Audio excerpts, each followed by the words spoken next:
Hi everyone and welcome back to another interview with me, Poppy. Today I'm very lucky to be joined with Christina, who I recently was taught a workshop by a nice Amberlin 6-1. It was amazing, so thank you so much for joining me. Thanks for having me. That's all right.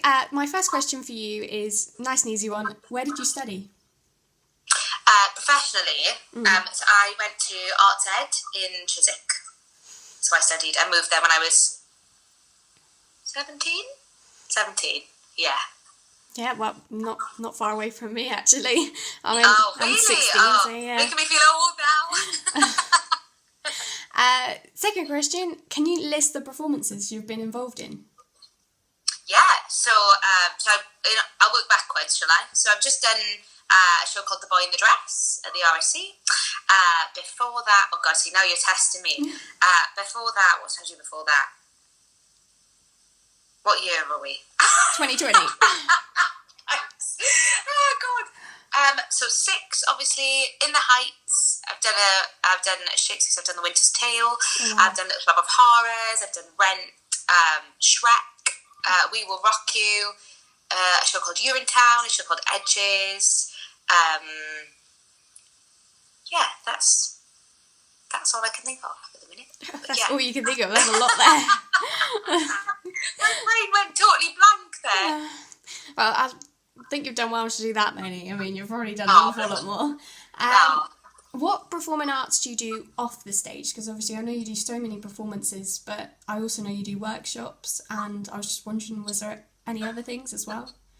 Yeah, I've always taught since about the age of 15. Like when I was younger, I used to go and help my mum and dad. They have hairdressers, and I used to go and help them there.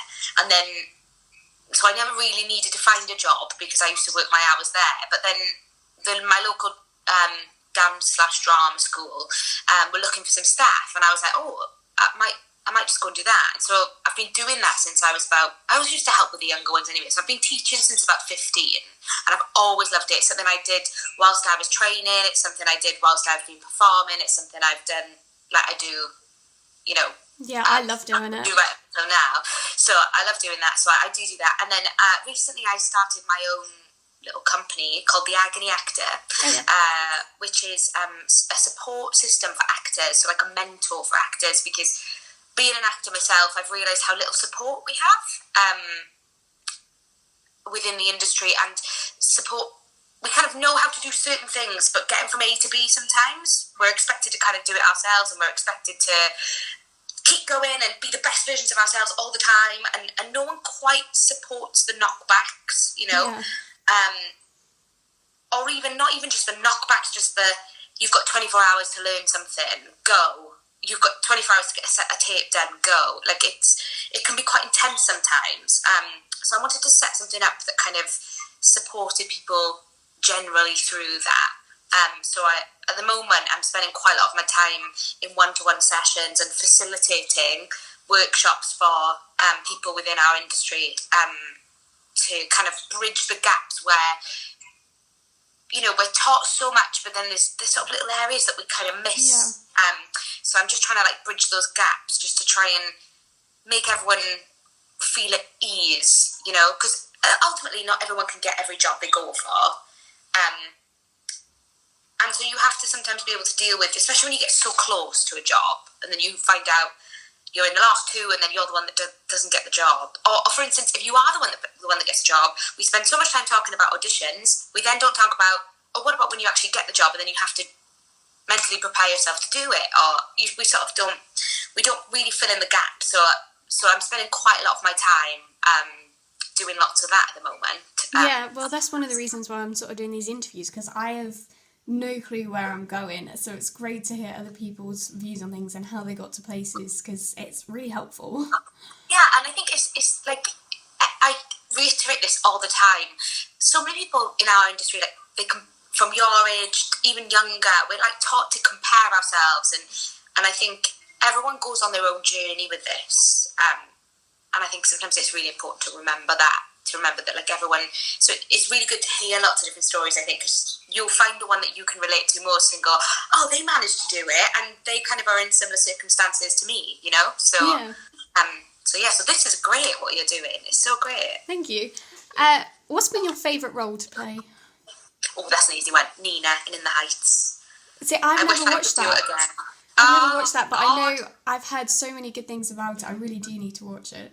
It is honestly, it's still my favourite show, even to listen to. Hamilton's good, but I think just the music and the heart and the soul in the Heights is really beautiful. Yeah, I'd probably pay someone to do that show again.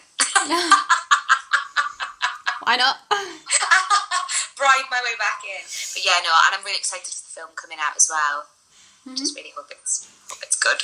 I'm sure it will be. Oh, the trailer looks amazing. We were all like, "Rah!" when it came out. Have you always wanted to do performing arts for a living, or have you wanted to pursue another career at any point? Lots of people ask me this. I don't think I ever have wanted to do anything else. It was really strange. My mother messaged me a couple of weeks ago and was like, "Oh, we found all these old videotapes, but we haven't got God, I'm showing my age now, but we haven't got a cassette adapter to watch them." So I found one on Amazon and I sent her one, and there's literally a video of me, I must have been about 6, in my pyjamas. So clearly they've tried to put me to bed, and I've got my mum's heels on, I've got a microphone, I think I'm holding like a baby, and it's just total drama for hours on end. I mean, I don't know how they put up with me. So even watching those videos, I was like, I can't ever remember wanting to do anything else. I think at school they push you to think about it, and I think it's really healthy to think about it. But I don't think I think as soon as I realised I could do this as a job, there was no looking back, really.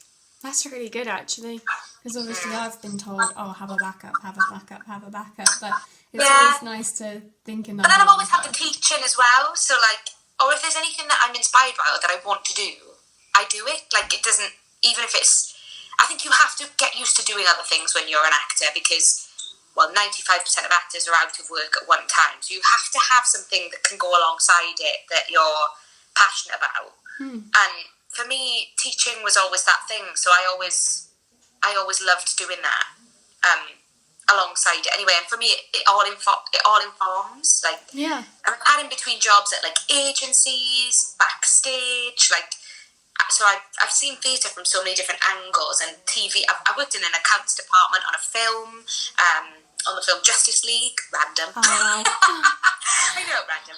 But I've seen things from lots of angles. I'm not scared to kind of do anything else. I just know that I love this world and I love being on stage, and that's kind of first and foremost my passion. My science teacher was always like, "She's wasted doing performing arts, you should be doing science." And I was like, "I'm not even very good at science. I don't really understand why you're saying that." And so many people kind of really try and push you in a certain direction, because there's an element of snootiness towards people going into the arts. I mean, looking at how the government support the arts, I suppose that filters down, doesn't it? Yep. So, people don't believe it's a real career if you're not from the world, but they're happy to message you when you're successful, or ask you to do things for them when you're successful, and and it's a tricky one, So, but no, I don't think I've ever wanted to really do anything else.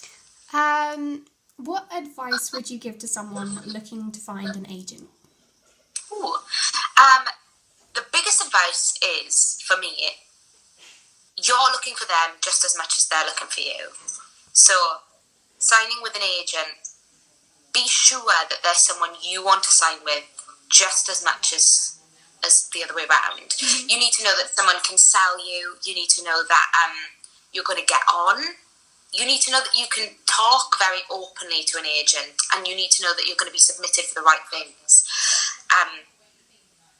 The thing I look for in an agent is someone who I can be friends with, but when it comes to business, we can talk business. And so I think I look for that it's a real relationship.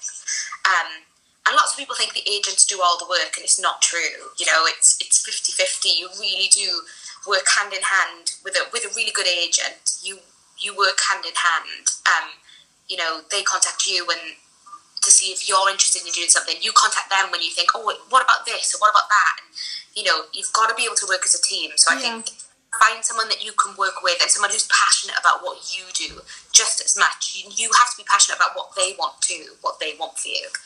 So lots of people just are like, I need an agent, and that's it. An agent gets you in a room, hopefully, but then they can't the take rest you of in the job is yours. Yeah, and the rest of the job is to get the job is kind of up to you. And they can negotiate, and if you have had a bad experience, you can call them and say, I don't want to be put in that experience, I don't want to be put in that position again, or can you please just call them and say that I just had a really terrible time, then they've got your back, essentially. But equally, if you're being lazy or not on time, they're going to say to you, Christina, you need to work harder, or you need to, I think it's finding that balance. Yeah. Really.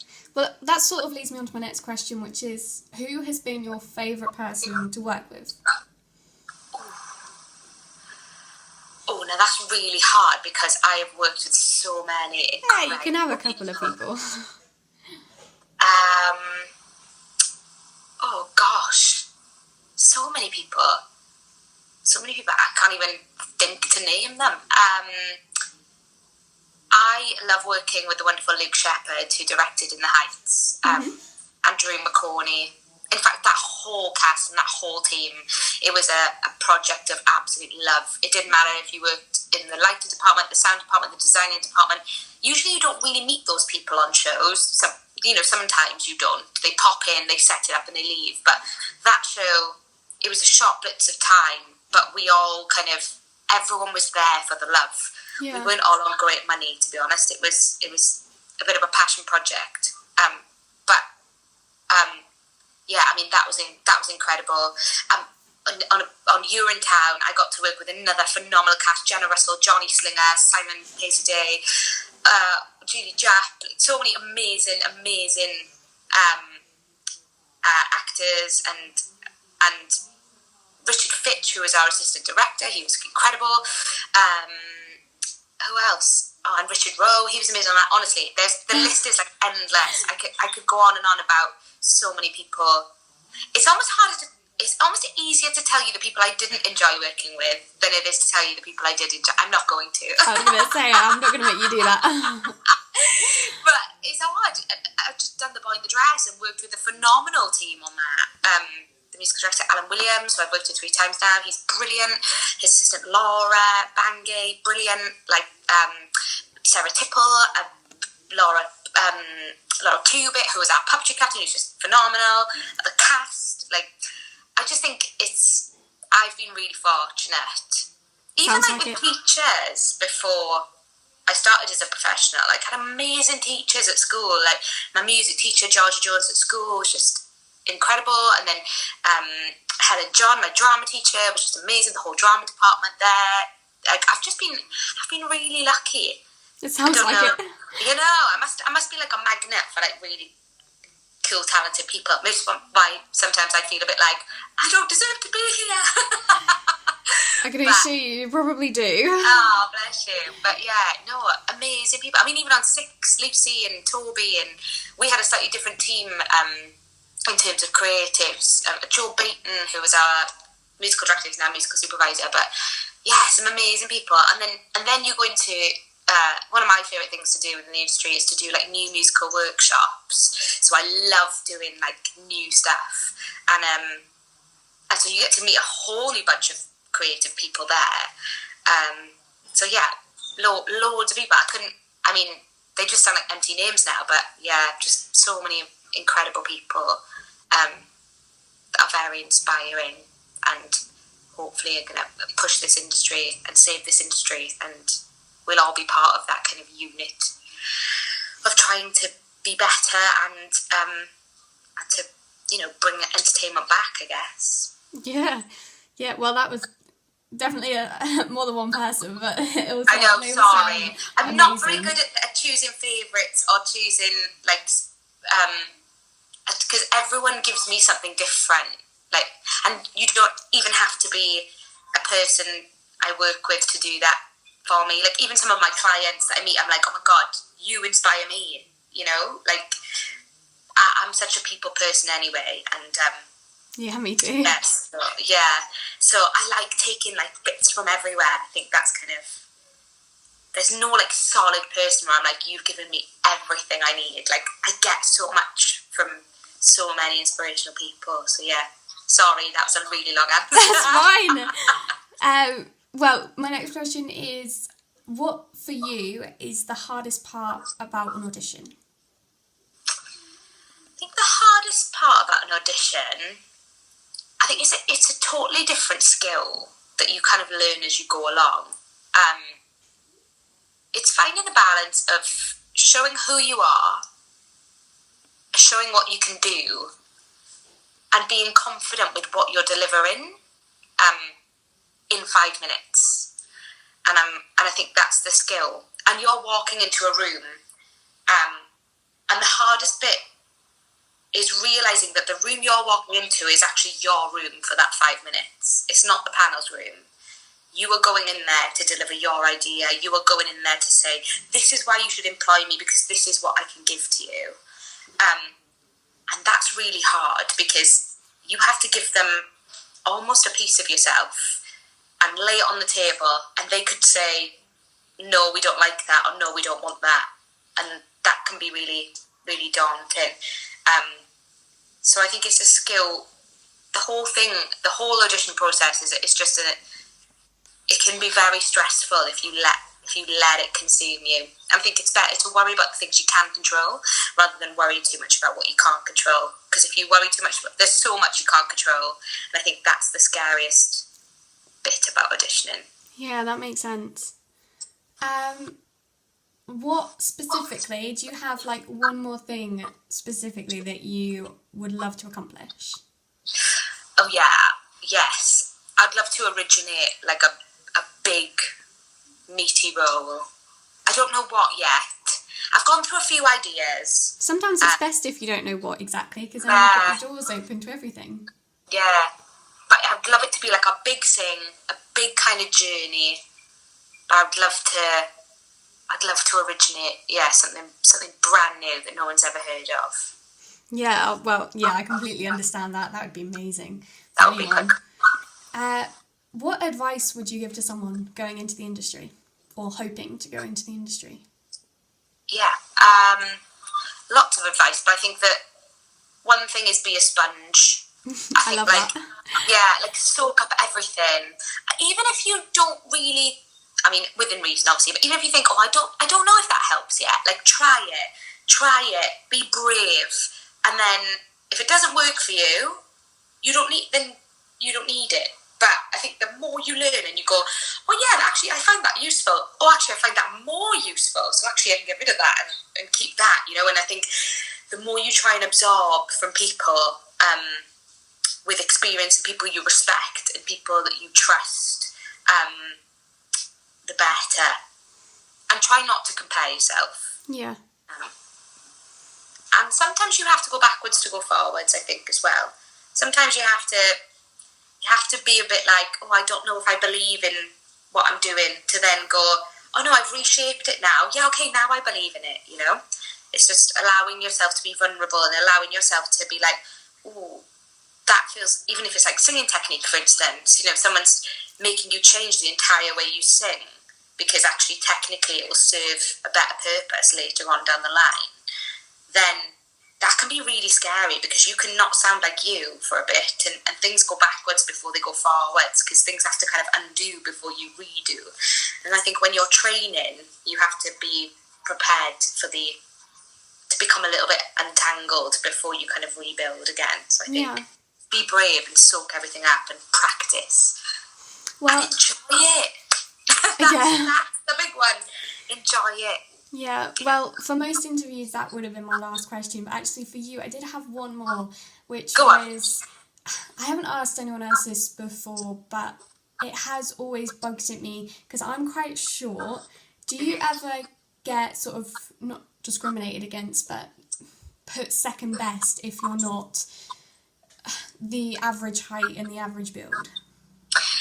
Right, so I sit in the middle of quite a lot of things. I'm not tall, I'm not short, I'm not overweight, I'm not underweight, I'm curvy, Me too. Sometimes I go through times where I'm a little bit heavier than others. I'm not kind of generically, I mean, I'm Welsh, but my parents are Greek. So I have this really, sometimes people see me for things that are like, oh yeah, you've got olive skin, so you could pass for maybe Hispanic, or, you know, because I've got Mediterranean blood. And then sometimes people tell me I'm not white enough. Like, and so I also sit in the middle, like ethnically, if you can say sit in the middle. I don't know how that kind of works, but like, so I'm always, even like age wise, you know, when I first graduated, people were like, oh, she can cover older parts and she can play younger parts. So even age wise, I kind of really sit in the middle of everything. Have I been asked to put on more fake tan to darken the colour of my skin? Yes. Have I been asked to lose weight? Yes. Have I been asked to gain weight? Yes. Have I been asked to change the colour of my hair? Yes. It's a tricky old industry, and I think it's something that we need to work on. But I do think you can find your place in it, and I don't think you should let it affect you as much as possible. I had to really bring myself out of that mindset. Somebody told me, you won't work until you're older because of your body shape, because of your whole look. And I was like, well, I can't wait 10, 15 years till I work. So I just kind of took it into my own hands and thought, well, I can let that fester, or I can kind of break that and go for it anyway, and go in a room and go, yeah, I'm curvy, but I'm just going to own it, you know? And so far, touch wood. Yeah, you've done amazing things. I think it just takes for someone to take a chance on you and for someone to believe in you. And I think until you believe that you can do that, it doesn't matter what shape, size, you know, you are. So yes, I have been, but you still get your chance if you try. Yeah, I think so. Yeah. But I think there are things to change. Do you know what I mean? Like things that need to change fundamentally within our industry, and I think they are changing, even in the last 10 years. You know? You can definitely see a difference. It's just not a completely level playing field quite yet. No, and also people want to see themselves on stage. Art represents life and represents community, and we should be doing that as an industry. I mean, unfortunately, sometimes people with money don't come from that background, but I know people of our generation who, sorry, that's my dog coming in. I know people of our generation who do come from that maybe privileged background, who are really aware of their privilege and want to do the right thing. So I'm hoping that we really, especially with everything in the news at the moment and everything going on, I really hope that we do start seeing some changes when the arts kind of reopens again. Ultimately, though, we are our projects, so we're always going to be discriminated against in some way for what we look like. Yeah. Because we have to fit a role, we have to fit a model, so there is always going to be something. You know. And also, sometimes when you don't get a job, somebody just finds a reason to tell you why you didn't, and it's not necessarily, it's just because they have nothing else to say other than you just didn't get the job, you know. So they tell you, well, actually, if she'd have just lost a little bit more weight, we probably would have cast her. And you're like, you know. And then the next year, you see someone who's bigger than you playing that role, and you think, well, how? Like, were you just looking for something to say? So, yeah, it's a really good question to ask, and I think it's really important to highlight it. Well, it's something we that often talk about it or own up to it, you know. Yeah, well, it's something that not many people answer honestly, because if you're always told yes, then you never get ready for the no. I don't think anyone's ever always told yes, though. I think lots of people, they might be for a certain amount of time, but everyone goes through some sort of spell. Yeah, of course. It's easy to assume that people are successful all the time, especially with social media now. That's all you're ever showed. Yeah, and something I've realised, even like generations below us, you know, or below me, that social media is now an extension of who someone is, whereas I didn't grow up in that era. So my social media is, I just feel like I don't need to prove anything on my social media. I sort of put things up for enjoyment, whereas people now converse via social media in the posts they put up, and their feelings, and and that's fine. That's totally fine. But it has become an extension of your of our identity. personalities. Yeah. And then when people kind of attack that, it's really hard because there's still a person on the other side of that device, So it's hard to watch sometimes all that sort of stuff. So I think it's really important to talk about and to use social media as that platform to speak about things like this, because it's not always comfortable talking about things like this, and my experiences will be far less than other people within our industry. My kind of experiences with that. So yeah, I think it's a really, really great question that you've added on there. I think. Yeah, well, thank you so much for interviewing with me. No, thank you so much for getting me on board. That's all right. I don't usually take up this much time. No, that's fine. I'm a natterer as well, though. Sorry. Well, thank you so much. Enjoy the rest of your day. You too, Colin. Yeah, well, thank you. Bye. Bye. If you enjoyed this video, and I hope you did, then please like, comment and subscribe to find out when my next video will be up.